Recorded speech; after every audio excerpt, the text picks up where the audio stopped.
I swear, this video is just gonna be a montage of me correcting myself. Link click season 3. No, sorry. Season 0, like Jujutsu Kaisen 0, cause it's a prequel, this season gave us a clearer, more broad scope of the Link Click verse. We learn about Chung and Lu's past, what happened to Chung's parents, and spoiler for season 2, I don't know why you're watching this if you haven't watched season 2, I'm gonna spoil season 2, why Lu Kuang had memories of Chung dying in the past. Overall, I thought this season was tamer, less traumatic than the last. The comedy was pretty good, and it was refreshing to see our characters in a new environment like the UK. I think a combination of intrigue and an unfamiliar setting benefited the pacing, because not once did I feel like it was slow or stalling. I really like it, and it sets the stage nicely for the real season 3 coming out next year. But that's 10 months away, you got time, you have no excuse not to watch my video. Let's do it. Link click season 0, Bryden arc. After the distressing scenes at the end of season 2, we open on Chung and Lu straight ballin' on the court. Link Click got these two moving like prime Splash Brothers. Nah, the creator must be a Curry fan, cause how is Lu's jump shot cleaner than mine? It's short-lived though, as we cut to the photo studio, where our boys are up against the drippiest man I've ever seen in my entire life. This is Kurona from Blue Lock, by the way. Chung takes a bullet for Lu after somehow teleporting in the same time and place as him. Don't worry, I'm still confused by this. And they trap themselves in the dark room. Chung utters his final words to Lu before passing away. Save them. As we see Officer Xiao and Qiao Ling both dead on the ground. What happens next? I can only let past me explain. Wait. Chung passed his powers to Lu, not Lu passing it to Chung. Meaning, Qiao Ling did in fact get Shixi's powers, right? At first I thought this was gonna be some BS where she inherits her powers. Oh no, how far are we? 4 minutes in and I'm already correcting myself. After gaining Chung's powers, Lu dives back into a picture, the day he and Chung met for the first time. The following 20 minutes is them going to an anime convention. Normally I would skip this, cause I'm not a weeb, but at 11 minutes and 14 seconds, they give us some pretty crucial information. 漫画和动画中也饱含了创作和思考。 Oh my god, Lu Kuang is an otaku? Daisuke Lu Kuang senpai. 这简直就是从二次元里走出来的角色吗？ Girl, you are not gonna believe this. Episode 1 was basically filler. The only important bit is the post-credits, where Chung finds a photo of a university with the name of his father written on the envelope. This is when the real story begins. 今天你所有的酒，我买的。 Even in fictional college, the Chinese kids are the richest. My name is Jay Ma, and I'm the richest international student in Canada. We finally meet Leosia, who seems to be in a pickle. He claims to be able to tell who's bluffing in a poker game, which catches the attention of Chinese Doyle Brunson. He teaches Leosia a lesson by taking his money in a game before offering to give it all back with one condition. He has to win in Russian roulette. The two go back and forth, exchanging shot after shot without hesitation. And as we reach the final 3 shots of the 6-chamber barrel, the old fart flashes a smirk, knowing that the one after this is gonna be the bullet. In this incredibly tense atmosphere, I can only think of one thing. This guy has clearly never watched Squid Game. He willingly gives Liu Xiao the gun, mind you, knowing that the next bullet is live. Bro, you're not playing against Gong Yu. I'm not mentally ill enough to blow my brains out. And guess what Liu Xiao does next?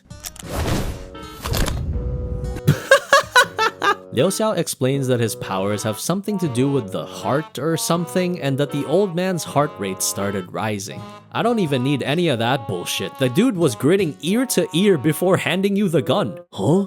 You did have superpowers? Yeah, my fucking eyes. So the coot gets arrested for operating an illegal gambling ring in Bryden, the same place that Chung saw in the photo. This is what's interesting, because in the previous timeline, Chung asked Lu Kuang to look into the photo after discovering his powers. But after the whole incident involving Liu Xiao, Chung gets a notification on his phone just as he's about to ask Lu Kuang about the photo, resulting in Chung not asking about it until later, diverging the original timeline. This could mean that Liu Xiao's power has something to do with affecting the future. Apparently, Qiao Ling knows about Chung's dad, cause his mom warned her family to never let Chung go to Britain. So anyway, they're heading to Britain. Just imagine the second they get off the plane. Hey bro, run that wallet now fam, you get me? I'm not playing with you, yeah? 到时候我们就 Didn't I tell you? Didn't I tell you? The second they landed, they get mugged in the airport. Oh my days. I've actually never been to the UK. Liu Xiao again pops up dealing with the bad guy, proving to us that wherever you go, China together strong. Piss off. Liu Xiao tells them that he's picking up a friend who just so happens to be 在门口了，这儿的空气还是这么好。 UK people. Y'all have to confirm with me if the air really is good. 一股腐烂的味道。 Oh, never mind. Still, confirm if he's right. They check into the hotel where Cheng finally hands Lu Guang the picture to take a peek, and they're brought to this rusty old library. The library has a book that Cheng's dad was reading, hiding a single word on page 28. Bahati, a bar in Brighton. Sorry, a pub. Yep. This is exactly what I expected it to be. Here we're introduced to Felix, a university student doubling as a model in Brighton. We get a bit of backstory from him, or as I like to call it, emotional baggage. We find out he's only a model because he needs the money for his family. They ask him about the bar, and Felix says he knows the owner, and that he'll set them up to meet later, but not before.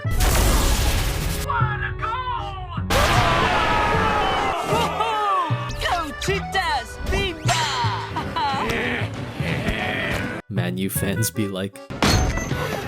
They encounter a fork in the road where Lu Guang recalls the right side being the safe route, but all of a sudden it's blocked off. They take the left, leading to a dead end, only to be saved by none other than... 救车。 Vane is the boss of Felix's modeling agency. You look tasty.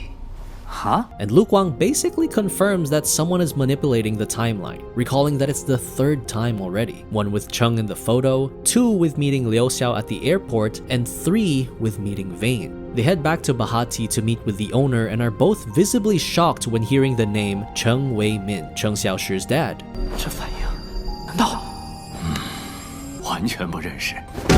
There's no way you actually believe that. The owner did mention that Bahati used to be a language school that burned down 10 years ago. Upon hearing this, Felix asked if there were any survivors, to which the owner replied that there was one kid who survived the fire. A fairly reasonable question to ask, but it was a planted idea this whole time. After they part ways, Felix gets in a car with Liu Xiao and says, 跟你预测的一样，已经去找那个幸存者的线索了。 Am I looking too deep into this? Or does just as predicted mean Liu Xiao can indeed see the future? Speaking of superpowers, the anime decides that now is a good time for Cheng to awaken his photo diving. Because remember, this is the past, and I guess Lu Guang jumping back at the start meant that he also lost the photo dive ability that Cheng passed on to him? Maybe? Anyway, Cheng goes inside the Bahati and hears a woman yelling the name of his dad. She says there's no time to explain and that the fire was planned. Cheng bursts through the door, crucially interrupting the two before immediately exiting the photo. Fuck. That was intense. Why was Cheng's dad in the Bahati? Who started the fire? Who is this woman and how did she know it was intentional? So many questions that were popping up in my head, so surely Cheng would have more to say. 如果，难道说我们是动漫男主？ Okay, now's not the time for this, bro. Apparently, Cheng can enter a person's body on his own so long as he has a photo. The only reason he and Lu high-five is because physical contact allows them to connect with each other. Gay. But kinda like how in Season 2, TC could use Shishi's powers if they held hands. They find out the girl that survived the fire was a student who left a burnt ID on the scene, and the duo does their first joint photo dive of the season. 出发。这写的是啥呀？ This was literally me in college. You know what? Let's fucking do this. Let's answer it. Bro, what the fuck is this shit? 考生必杀技之，不会的题全部选 C。 Never underestimate the C strat. That's how I passed physics. I know what you did. Come with me. Wait. This teacher is Cheng's dad, isn't it? Oh, I was right. Cheng lashes out on his dad, making him confused as hell, because there is a 16-year-old girl saying, "You were never there for me," but makes him kinda sad. This bittersweet moment is interrupted by, guess who? Baby Felix. Oh my god, so cute, but so sus. Every time an anime grays out their face, it means something evil. Wait, what if this was planned by Leosia the whole time? Knowing that there were 3 separate incidents of the timeline changing, Lu Guang decides that it's time for him to be proactive and try to change the past in their favor. No time to think though, cause now that they have a name, Wang Qing, the only way they can find her is to ask a man with powerful connections. Luckily, Chung knows exactly how to deal with him. Hi! You look tasty! You look tasty too. Vane surprisingly agrees to give them information on one condition. Turns out it's modeling for him in a photo shoot. This is important because after a douchebag harasses Felix, Lu Guang stands up for him and Felix says this. 替朋友说几句实话罢了。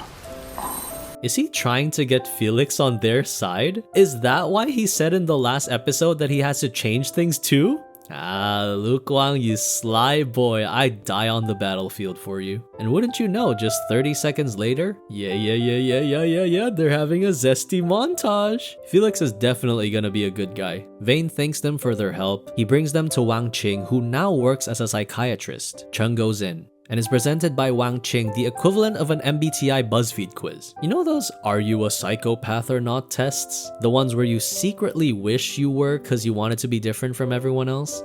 No? Just me? Okay, the test goes like this. Once upon a time, in a forest in the southwest, there lived a group of animals. A strong elephant, a clever fox, a dove that served as a messenger, and a seemingly harmless rabbit family. Though they sometimes have quarrels, these animals live together in relative peace and protect their home together. However, disaster struck. A sudden fire broke out in the cold winter forest. The dove flew around the forest, spreading news about the fire. The fox directed the elephant to put out the fire, and the elephant worked tirelessly to the point of injury. The rabbits ran away. Despite their efforts, the forest was completely burned down. The animals gathered together and tried to Among Us the culprit behind the fire, and in the end, they came up with an idea. With their last gold coin, they paid for a poor detective, who happened to be the only one around. That detective is you. The animals explained the situation in hopes that you would figure out the culprit. Here's the question. Who do you think the culprit is? Chung and Lu are presented with the question simultaneously. They both answer at the same time. Chung explains that the southwest region is known for its frequent forest fires, so it could just be a freak accident. Meanwhile, Lu's answer somehow gets Vane to laugh his fucking ass off, stating that he thought the exact same. If you answered the same as Chung, that no one is the culprit, you're probably a kind-hearted individual who cherishes those and everyone around you, striving for peace above all. If you're a psychopath like me, you would have said the detective started the fire because I'm poor and wanted the money. I told you I'm so cool and edgy, people just don't get me. What if Lu Guang really did answer the detective? Because he expected the animals to pay him their last gold coin. But the only way he would have known they would pay him is because he knows what happened in the past and went back to change it. That's why Vane laughed, because he knows Lu Guang has powers. This is why I'm almost always wrong in my previous videos. Conspiracy theories just pop inside my head. Side effects of being unemployed. Anyway, the bigger reveal we get is that only 2 people have answered no one is the culprit. Chung and Wang Qing's teacher. Chung immediately asks if her teacher's name is Chung Wei Min. He spills everything. Suddenly, the mood shifts. Everything goes quiet.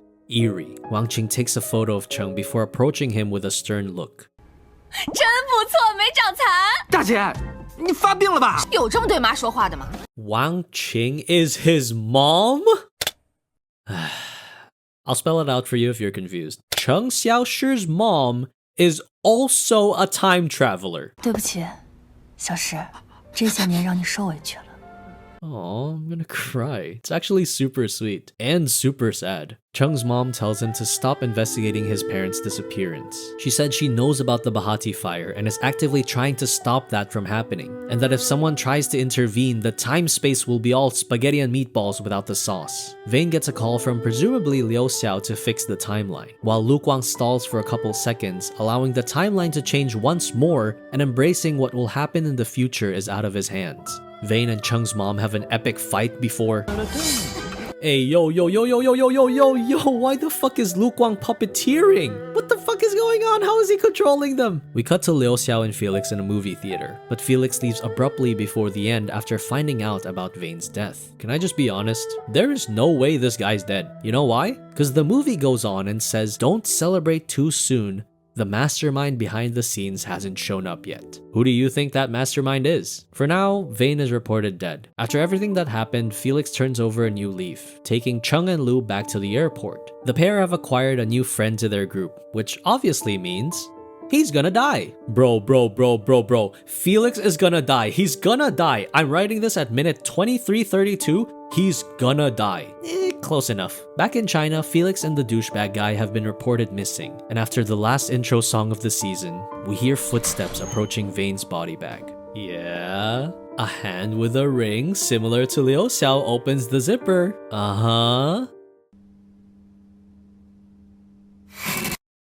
What did I say? What did I frickin' say? I'm a goddamn clairvoyant. I got Luke Wang powers, baby.